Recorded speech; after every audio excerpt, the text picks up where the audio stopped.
This is a change Donald Trump's been talking about for some time, but the speculation he was about to do it really ramped up this week. And on Friday afternoon, Washington time, he did it. He signed an executive order changing the name of the Department of Defense to the Department of War.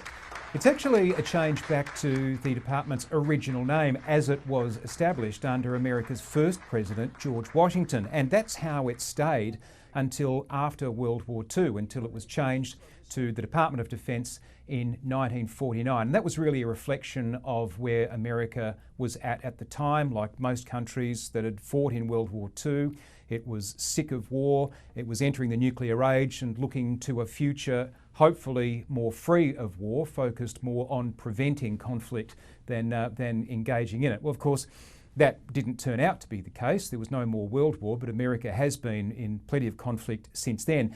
And Donald Trump's view has been that ever since the name change from the War Department to the Department of Defense, America hasn't won a major war.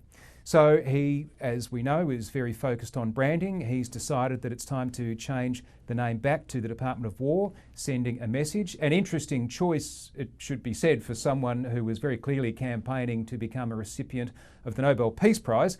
But he did use some interesting language and had an interesting assessment of why America has not won those major wars since the end of World War II. Here's what he had to say.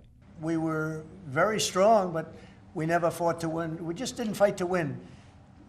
We didn't lose anything, but we didn't fight to win. We could have won every one of those wars quickly, but they went a route that I think was probably politically correct, but not correct for our nation.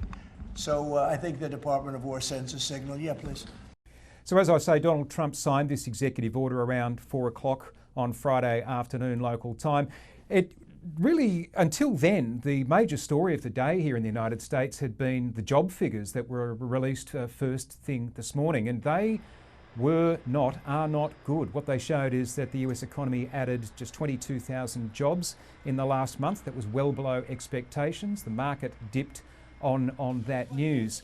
And it's also the first group of statistics that have come out since Donald Trump sacked the head of the Bureau of Labor Statistics for the last month's results because he said they were manipulated to reflect badly on the administration. Well, clearly these results aren't good either. The White House has said it's disappointed.